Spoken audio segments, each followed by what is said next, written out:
Good morning and welcome to the new edition of my live comments. Climate change, mistakenly called global warming, is happening.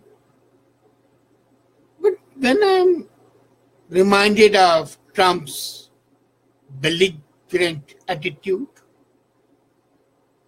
especially his animosity to the Paris Accord, I'm at the same time reminded of the pledge taken by the Canadian Prime Minister, followed by the Indian Prime Minister and others, that they will uphold the Paris Accord.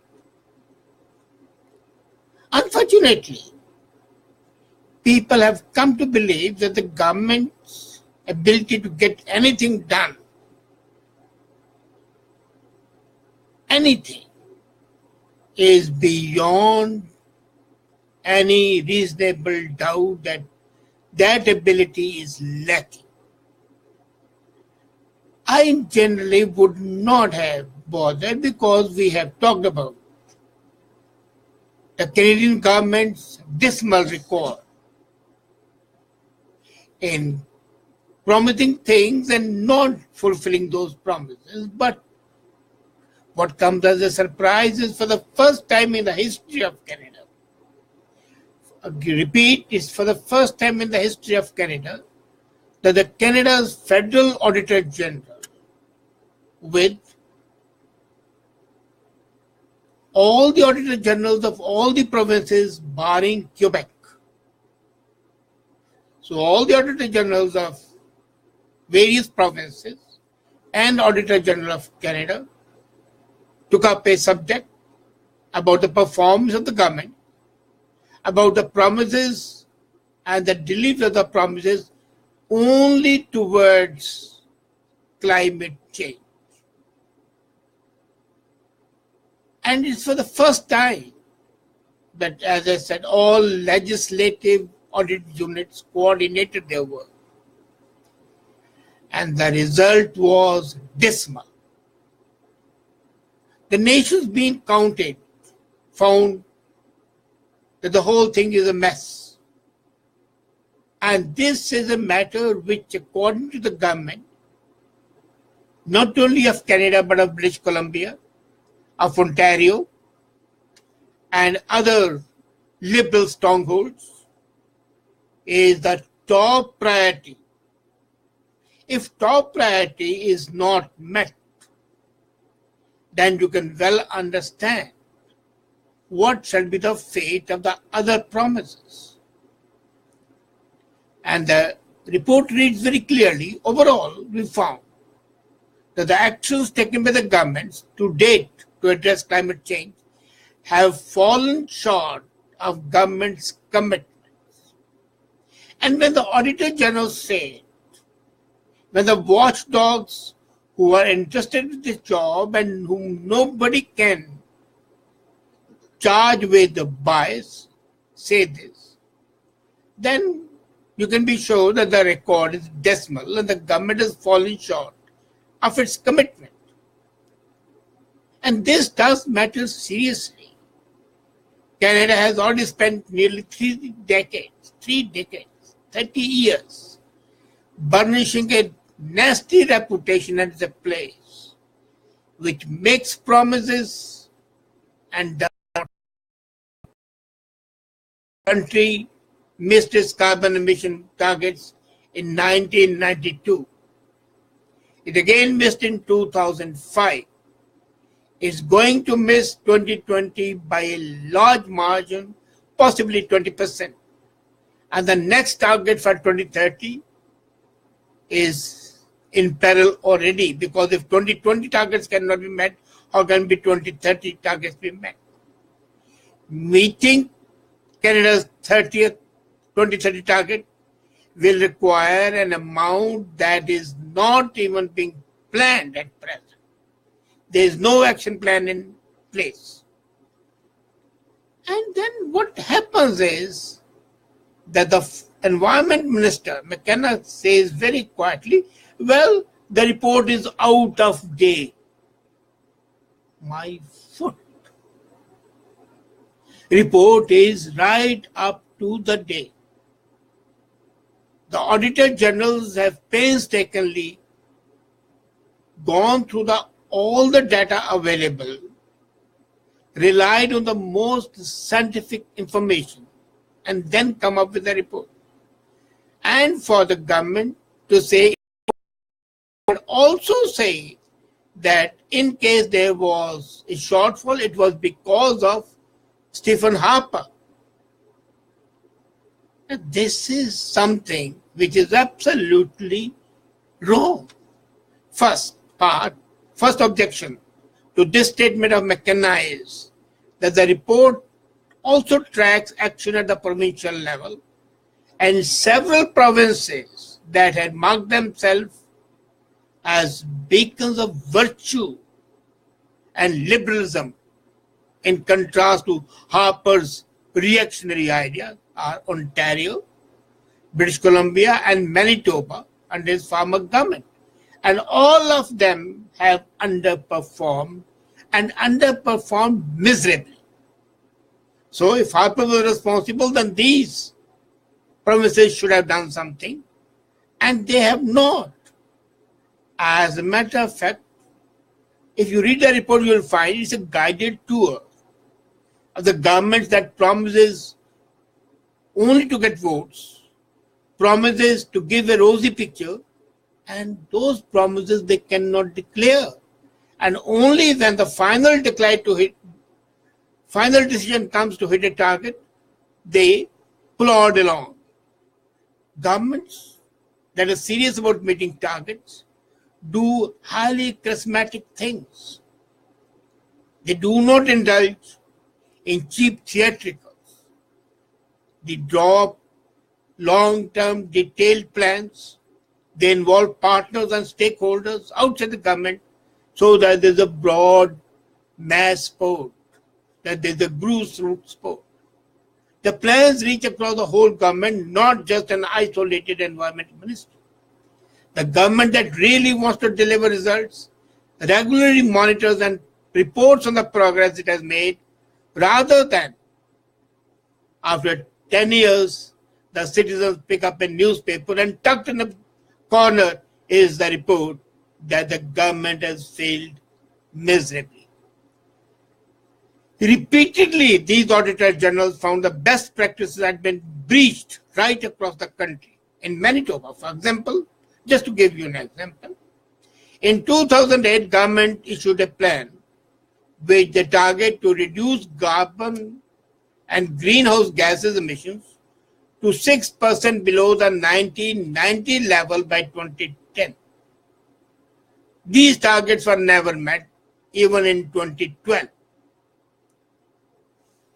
Does this failure surprise you? No, it doesn't surprise me. Because the government was aware even in 2009 the targets would not be met, but it did not update its plan of 2008 or 2012 targets until December 2015. Now imagine any government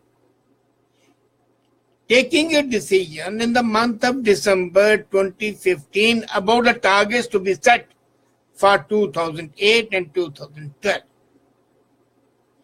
Can anything be more ridiculous? I don't think so.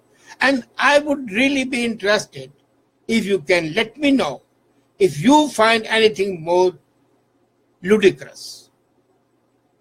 Setting a target for the period 2008 in the year 2015. We set the target for the future, not for the past. It's a depressing reading.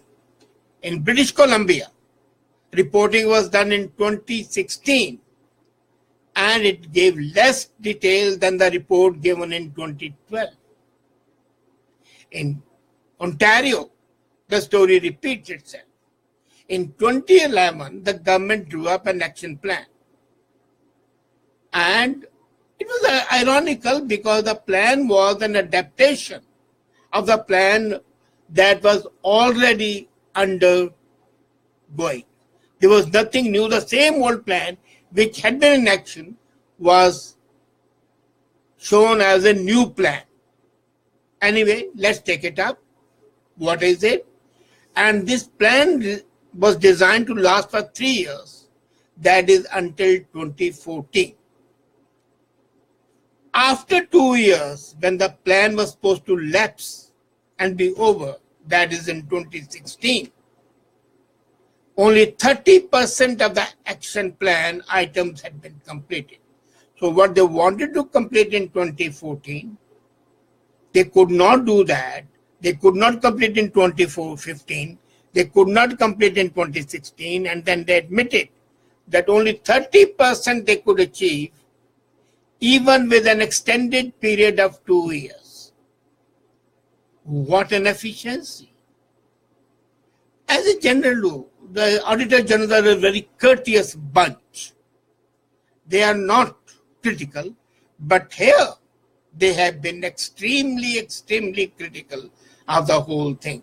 Most important is Canada's December report to the United Nations on climate progress shows that Canada is moving fast enough to reach its 2030 climate target.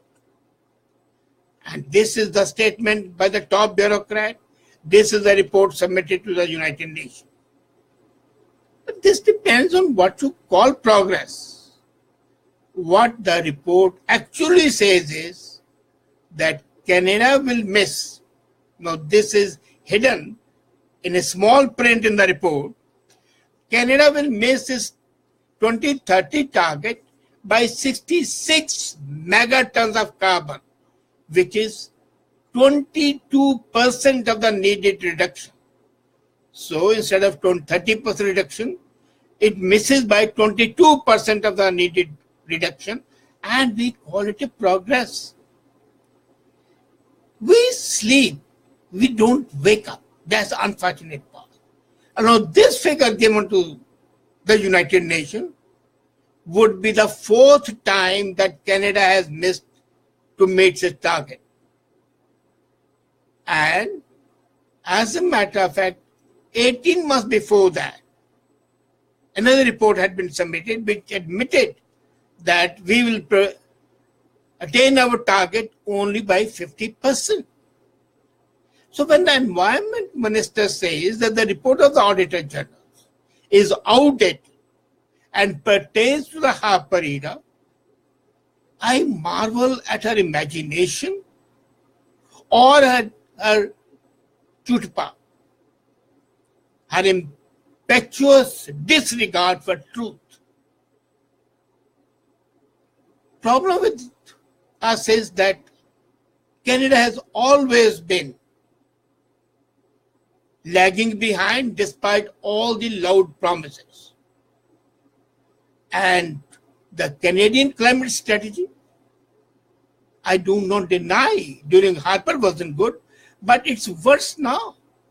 Since 2015, when Liberals were elected and McKenna became the federal environment minister, Canada has been moving away from 2030 programs. During Harper times, it was inching forward, slowly but steadily. And now since 2015, we are moving behind. Now again, if I look at the auditor's report, and which I have no doubt is true, and nobody can refute the facts. In December 2016, Prime Minister Trudeau and every provincial premier except Saskatchewan signed a national capital plan. The plan says all jurisdictions will have carbon prices by 2018.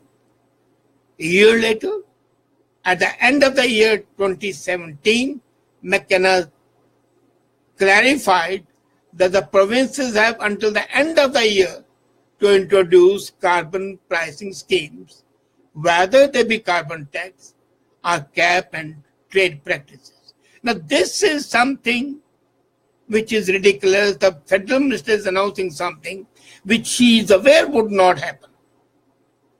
How can you have coast-to-coast carbon tax or carbon capping when Saskatchewan's Premier Bradwell earlier and now Scott Moe have said, no, it will not be done.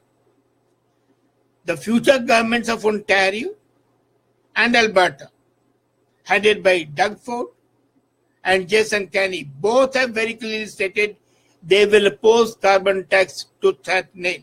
And both seem likely to win the election.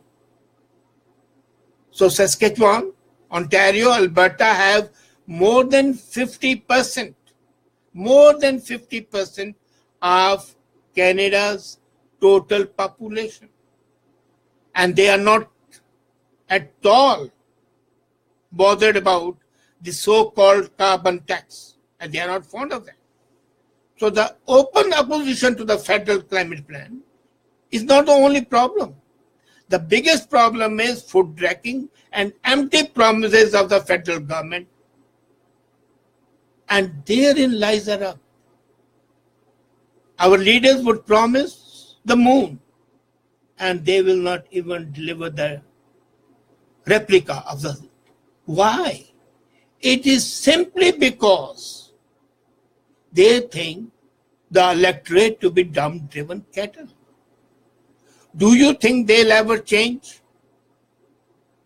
Let me tell you, I'm disgusted and can say there's no reason to believe that they will ever change until and unless you rise up and tell them and hold them to task and tell them why the failure.